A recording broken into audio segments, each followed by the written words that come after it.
श्रीमन नारायण से ये भागवत की दो परंपरा है, एक नारायण से चली, दूसरी शेष भगवान से चली। तो निगम कल्पतरोर गलितम फलम। किसी ने कहा महाराज ये फल खट्टा है कि मीठा?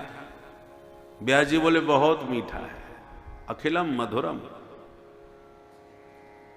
बोले व्यास जी महाराज बुरा मत मानिए, आपका फल है तो आप तो मीठा ही कहोगे, अपने फल को खट्टा कौन कहता है? बेचने वाले तो आवाज लगाते हैं, मलाई वाले केले गलियों में आवाज लगाते हैं। तो केला ही होता है, मलाई से थोड़ी बना के लाया है।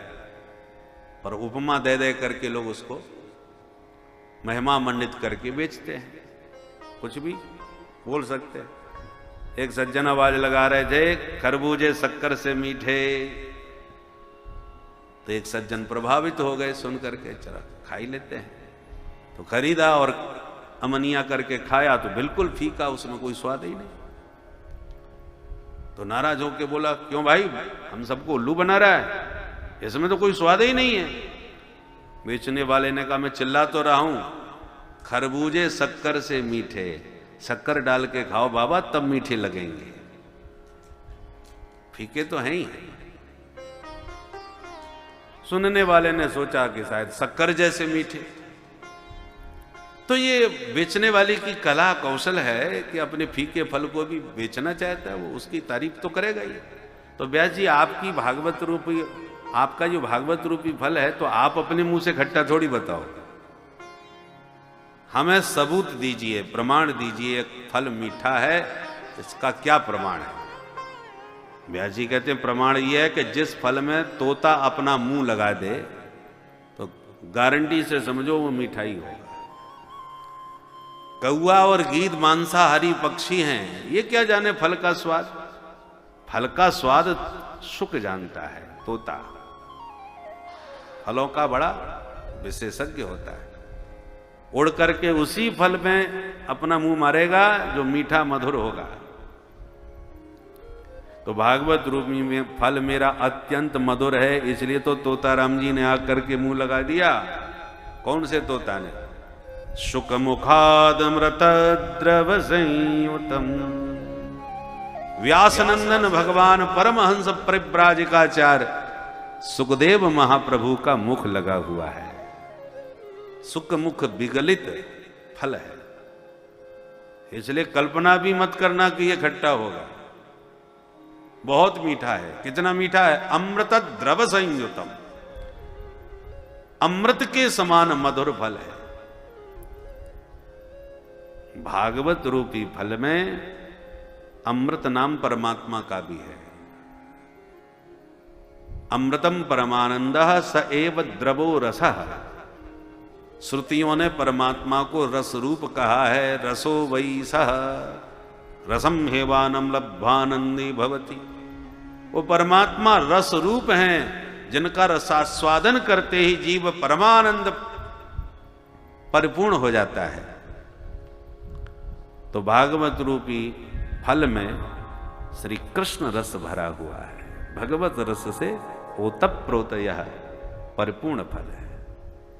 पिबत भागवतम रसमालयम मुहुरहु रसिका भुवि भावुका। व्यास जी कहते हैं अहो रसिका, अहो भुवि भावुका, मुह मुह पिबत। हे रसिक जनो, भावुक जनो, आओ और इस रस का बारंबार पान करो। इस फल में छिलका गुठली नहीं है।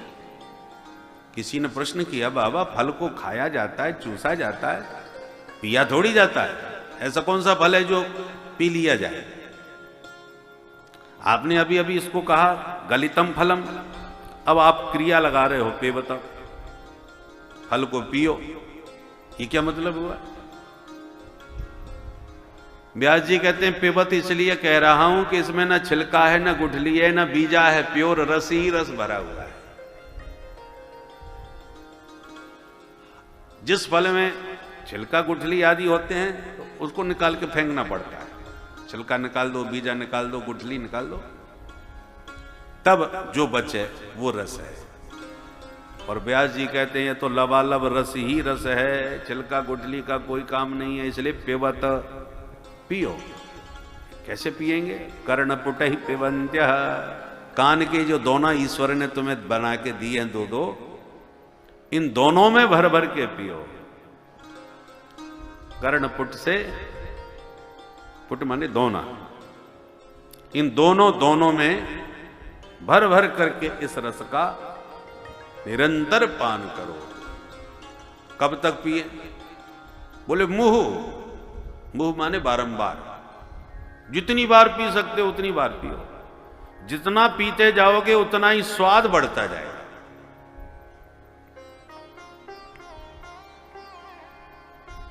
पहली बार पियोगे थोड़ा स्वाद आया, दूसरी बार पियोगे तो और ज्यादा स्वाद आएगा। जिसने कभी तमाकू ना खाई हो, पहली बार खा लेगा तो चक्कर खा के गिर जाएगा, तमाकू लग गई। परंतु पहले कोई 2 दाने खिलाएगा पान में डाल के, फिर धीरे धीरे 2-2 दाने से बढ़ाते बढ़ाते फिर एक दिन वो आएगा कि जिस दिन तमाकू नहीं मिलेगी उस दिन चक्कर आने लग जाएंगे। व्यसन ऐसे ही तो लगता है ना। जिसने कभी मदिरा पान न किया, शराब नहीं पिया हो, पहली बार पिया तो कड़वी लगी, परंतु एक एक ढक्कन पिला पिला करके फिर एक दिन वो आता कि पूरी बोतल खाली कर जाता है। तो जब ये कड़वे व्यसन, जिसमें न स्वाद है न जिसके पीने से कोई कल्याण है, और फिर भी आप थोड़ा थोड़ा पीते पीते दीवाने बन गए,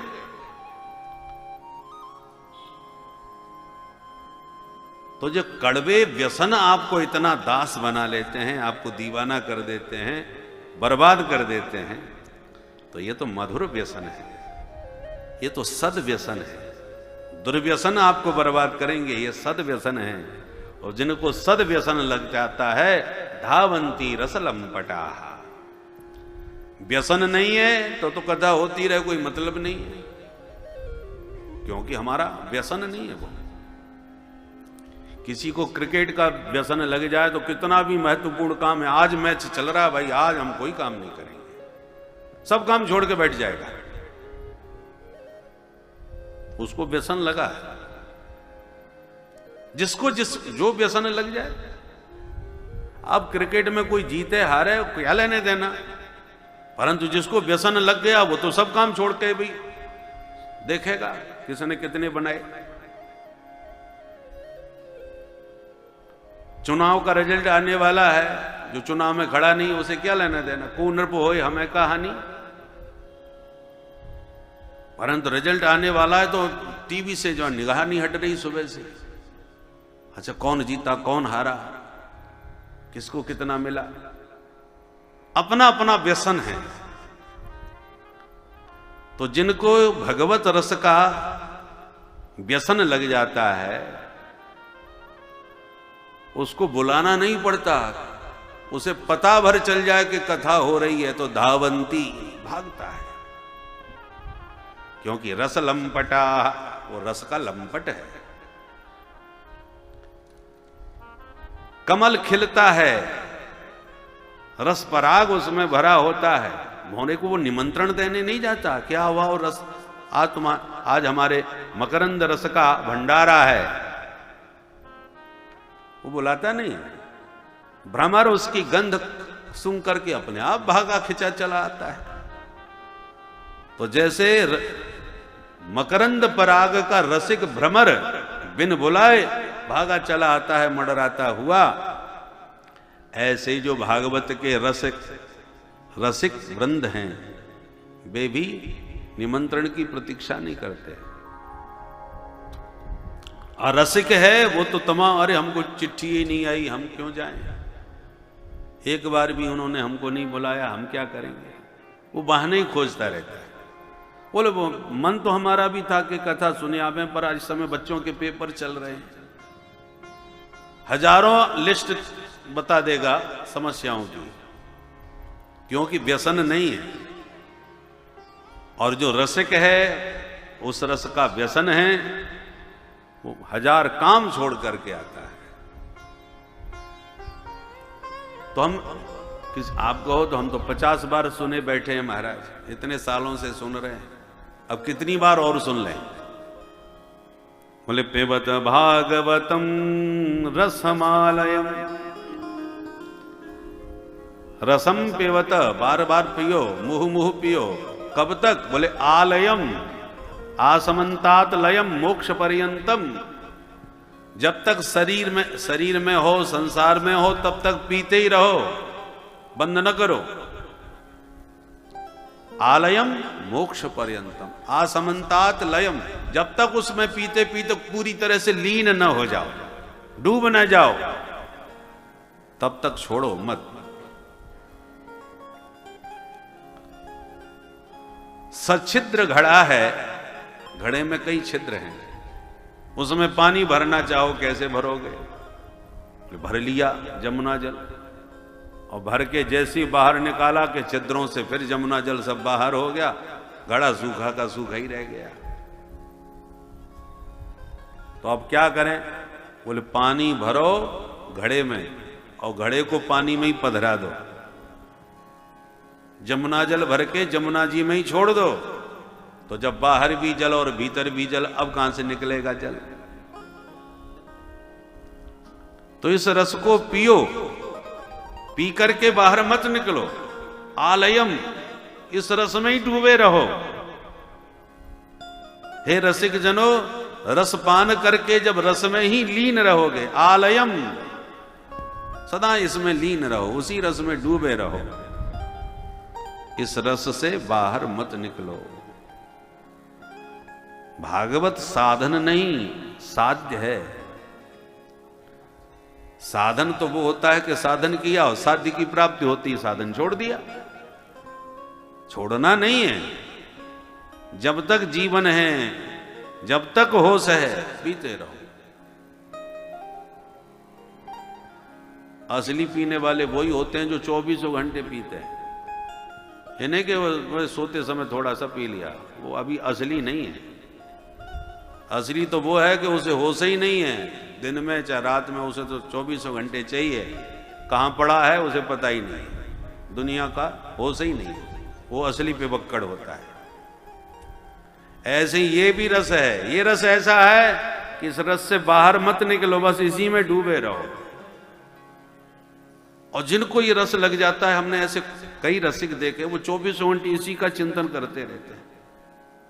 कभी कोई श्लोक स्फुरित हो गया, कभी कोई श्लोक उनके चित्त में चढ़ गया, पढ़ते रहते हैं, सुनते रहते हैं, और निरंतर इसी में चिंतन उनका डूबा रहता है। चित्त हमेशा इसमें निमग्न रहता है।